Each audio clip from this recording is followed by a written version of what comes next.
Ma'am ఇప్పుడు రేపు అక్టోబర్‌లో గురువు వక్రిస్తున్నాడు గదా! సో, ద్వాదశ రాశుల వారికి ఎలా ఉండబోతుంది? అసలు గురుడు వక్రించడం అంటే ఏంటో చెప్పండి? తప్పక ఎప్పటి నుంచి స్టార్ట్ అయ్యి ఎప్పటి వరకు ఎండ్ అయిద్ది? ఎలా ఉండబోతుంది? పరిహారాలు ఏం చేసుకోవాలో వివరించండి. తప్పక. ఎందుకంటే వక్రగతి అనేది ఎవ్రీ ఇయర్ మనకి వస్తూ ఉంటుంది. బట్ ఇప్పుడేంటంటే గురు వక్రగతి, ఎందుకంటే గురువు is one of the most important planets అనమాట. గురు చల్లని చూపు ఉంటే అన్నీ వస్తాయి, అన్ని కళలు వస్తాయి, ఇంక్లూడింగ్ స్పిరిచువాలిటీ అనమాట. అంటే ఏంటంటే మనకి మత గురువులు కూడా మనం చెప్పుకుంటూ ఉంటాం గురు స్ట్రాంగ్గా ఉంటే. కానీ వక్రగతి అయినప్పుడు ఏంటంటే కొన్ని రిట్రోగ్రెషన్ అని కూడా అంటారు, కొన్ని ఇబ్బందులు అనేవి పెడుతూ ఉంటాడనమాట. ఏ ప్లానెట్ అయినా అంతే. మోస్ట్ ఇంపార్టెంట్ బెనిఫిట్ గురువే మనకి. అలా మనం చూసామంటే ఎక్కడ జరుగుతోంది ఈ వక్రగతి అనేది ఫస్ట్ చూద్దాము. మనకి వృషభ రాశిలో జరుగుతోంది. అలాగే గురువు ఎప్పుడు వక్రిస్తున్నాడు? అక్టోబర్ 9th, అది ఫిబ్రవరి 4th 2025 వరకు ఉంది. అంటే 3.5 months అనుకుందాం కాసేపు.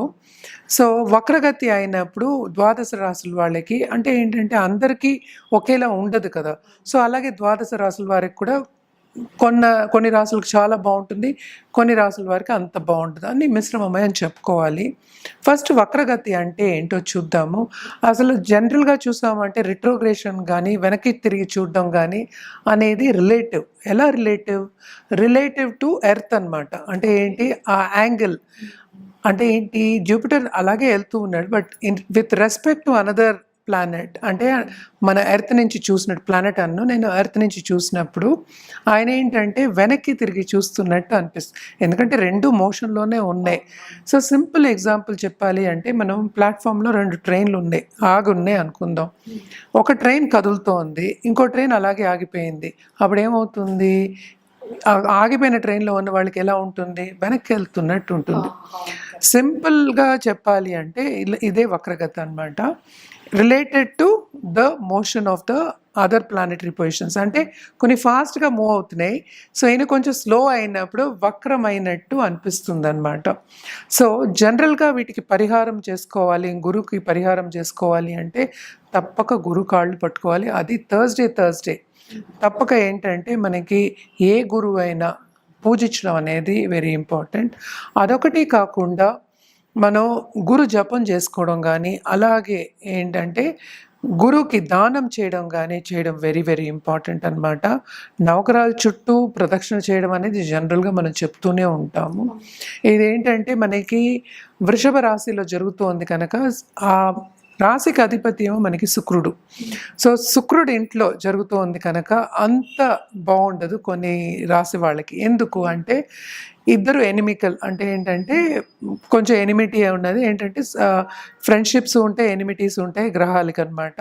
సో ఈయనేమో ఏంటంటే దేవగురు, ఆయనేమో అసురగురు, వీనస్ శుక్రుడు. సో అందుకోసం ఏంటంటే కొంత సంఘర్షణ అనేది కొన్ని రాసులకి, అంటే ఏంటంటే క్లియర్గా ఉండదు, పాత్ అనేది చెప్పడం అనేది జరుగుతోంది. ఏమేమి రాసి వాళ్ళకి బాగుంటుంది అనేది ఫస్ట్ మాట్లాడుకుందాము. మనకి వృషభ రాశి వాళ్ళకి బాగుంటుంది, అలాగే మిథునం వాళ్ళకి బాగుంటుంది, అలాగే కర్కాటక రాశి వాళ్ళకి చాలా బాగుంటుంది, కన్యా రాశి వాళ్ళకి టు అ సర్టన్ ఎక్స్టెంట్ బాగుంటుంది, అలాగే మనం మకర రాశి వాళ్ళకి చాలా చాలా బాగుంటుంది, అలాగే వృశ్చిక రాశి చాలామంది భయపడుతూ ఉంటారు, వృశ్చిక రాశి వాళ్ళకి బ్రహ్మాండంగా ఉంటుంది. ఈ వక్రగతి చాలా సపోర్ట్ ఇస్తుంది అని చెప్పాలి. అదొకటి కాకుండా మనకి వేరే కూడా మనకి తెలిసిన ఒక విషయం, శని కూడా వక్రగతిలో ఉన్నారు ఇప్పుడు. అలాగే ఇప్పుడు కుజుడు కూడా వక్రగతికి వస్తున్నారనమాట. సో ఇవన్నీ చూసుకోకుండా మనం సింగిల్ ప్లానెట్ అంటే ఏంటంటే గురువు గురించే మనం మాట్లాడుకుంటున్నాం కనుక, తప్పక మనం ఒక్క ప్లానెట్ గురించే మాట్లాడుకుంటున్నాం కనుక అన్ని రాసుల వాళ్ళకి మిశ్రమ ఫలితాలే ఉంటాయి, మిశ్రమ ఫలితాలే ఘోషిస్తున్నాయి మిగతా ప్లానెటరీ పొజిషన్స్ బట్టి అని చెప్పడం జరుగుతోందన్నమాట. మనం ఇప్పుడు మాట్లాడేది కూడా సింగిల్గా జూపిటర్ తో పాటు ఇప్పుడు సరే వేరే గ్రహాలు కలిసినప్పుడు కానీ, లేకపోతే జూపిటర్ వక్రగతి, గురువు వక్రగతి ఎలా ఉంటుంది ద్వాదశ రాశులకి అనేది మాట్లాడబోతున్నాం. జనరల్ పరిహారాలు ఏంటంటే నిత్యం చేయొచ్చు వాళ్ళు, ఈరోజే చేయాలి రేపు చేయకూడదని ఏం లేదు. గురువుని రోజు తలుచుకోవడం మంచిదే కదా.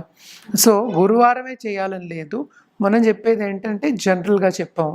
అలాగే ఏంటంటే మన గోవు కూడా ఏంటంటే చాలామందికి ఇప్పుడు వృషభ రాశి వాళ్ళు ఉన్నారు, వాళ్ళు తప్పక ఏంటంటే గోవుకి ఎవ్రీ థర్స్డే వెళ్ళి ఏదో ఒకటి ఆహారం పెట్టడం అనేది చాలా మంచిదన్నమాట. ఎస్పెషల్లీ బెల్లంతో కానీ, లేకపోతే ఏంటంటే మన చేత్తో ఉండే శనగపప్పు అలాంటివి పెట్టడం, శనగపిండితో చేసే వస్తువులు ఉంటాయి కదా, స్వీట్లు, అలాంటిది పెట్టడం అనేది చాలా మంచిదన్నమాట. ఇవన్నీ పాటిస్తే ఏంటంటే టు అ సర్టన్ ఎక్స్టెంట్, ఎందుకంటే ఇప్పుడు రిట్రోగ్రేషన్ అన్న, ఇప్పుడు వక్రగతి అన్న, ఈ రెండిటికి ఏంటంటే కొన్ని నెగిటివ్ ఎఫెక్ట్స్ అనేవి ఉంటాయి. సో ఆ నెగిటివ్ ఎఫెక్ట్స్ అన్నీ మనకి ఏంటంటే బ్యాలెన్స్ అవుతాయి కనుక ఇలాగ చేయమని మనం చెప్తూ ఉన్నాం అనమాట. చేసే వాళ్ళకి మంచి రిజల్ట్స్ ఉంటాయి, చేయకపోతే మనం ఏం చేయలేము. సో మనం చెప్పడం వరకే మనం చెప్తున్నాం అనమాట. సో మనం అన్ని రాసుల వరుసగా మనం మాట్లాడదాం. ఇప్పుడు సింహరాశి వారికి ఎలా ఉందో వివరించండి. ఓకే, సింహరాశి వాళ్ళకి మిశ్రమ ఫలితాలే చెప్తున్నాం అనమాట. ఎందుకంటే మనకి గురు సంచారమేమో మనకి 10th హౌస్లో జరుగుతోంది. 10th హౌస్లో జరిగినప్పటికీ 9th హౌస్ని కూడా చూస్తున్నారు. 8th లార్డ్ అయ్యారు ఆయన. సో 8th లార్డ్ ఏంటంటే 5th and 8th లార్డ్ మనకేమో సంచారం జరుగుతోంది. అంటే ఏంటి 9 జరుగుతుంది అనమాట, 9, 10 చూస్తున్నారు.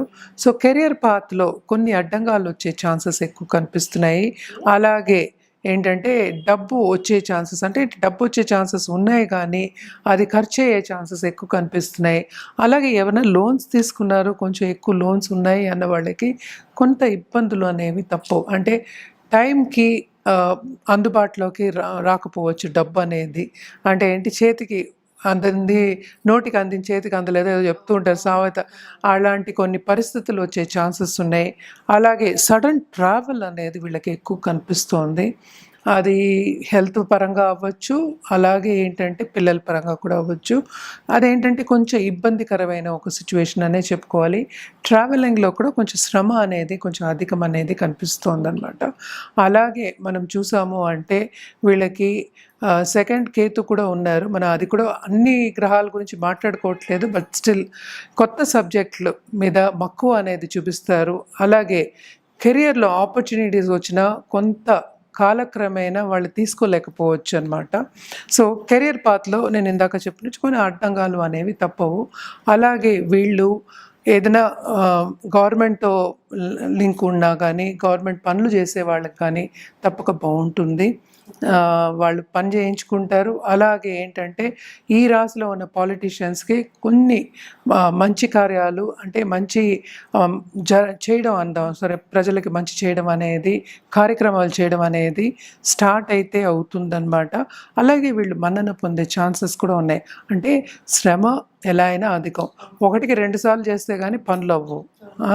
డబ్బు దగ్గర కూడా ఖర్చు, రాబడి కొంచెం తక్కువ, పోయేది మాత్రం కొంచెం ఎక్కువ ఉందన్నమాట. దాంపత్య జీవితం విషయానికి వచ్చాము అంటే కొంత అనుకూల పరిస్థితి అనేది కనిపిస్తోంది. అలాగే ఏంటంటే వీళ్ళు చేసే పనిలో వీళ్ళకి కూడా కొంచెం సాటిస్ఫాక్షన్ అనేది తక్కువే ఉంటుంది. ఇంకా చేయాలి అనుకుని కొంచెం ఏంటంటే ప్రెషర్ అనేది, యాంగ్జైటీ అనేది ఎక్కువ అవుతుంది కనుక జాగ్రత్తగా పర్సనల్ డెవలప్మెంట్ మీద ధ్యాస పెట్టడం అనేది వెరీ వెరీ ఇంపార్టెంట్. అంటే ఏం చేసుకోవాలంటే ఫైనాన్షియల్ ప్లానింగ్, అలాగే ఒక జపం కానీ ఒక పూజ కానీ రెగ్యులర్గా చేస్తూ ఉండాలి. నిత్యం చేసుకుంటూ ఉంటే ఆ పాజిటివిటీ అనేది మనకి తిరిగి వస్తుంది. సో తప్పక వీళ్ళు ఏం చేయొచ్చు అంటే సండే ఆదిత్య హృదయం చదువుకోవడం, అలాగే మనం చూసాము అంటే శివుడికి సండే పూజ చేయడం అనేది వెరీ వెరీ ఇంపార్టెంట్ అనమాట. అంటే దంపతులకి, శివ దంపతులకి చేయడం. అలాగే మోస్ట్ ఇంపార్టెంట్ ఏంటంటే మనకి శక్తికి, ఏ శక్తికైనా చేయొచ్చు. శక్తి రూపం అంటే అమ్మవారి రూపానికి చేసుకుంటే చాలా చాలా మంచిదన్నమాట. ఇవన్నీ చేసినప్పుడు లాంగ్ టర్మ్లో మనం మాట్లాడుకునే 3 monthsకే, సో లాంగ్ టర్మ్లో చాలా బాగుంటుంది అని చెప్పుకోవాలి.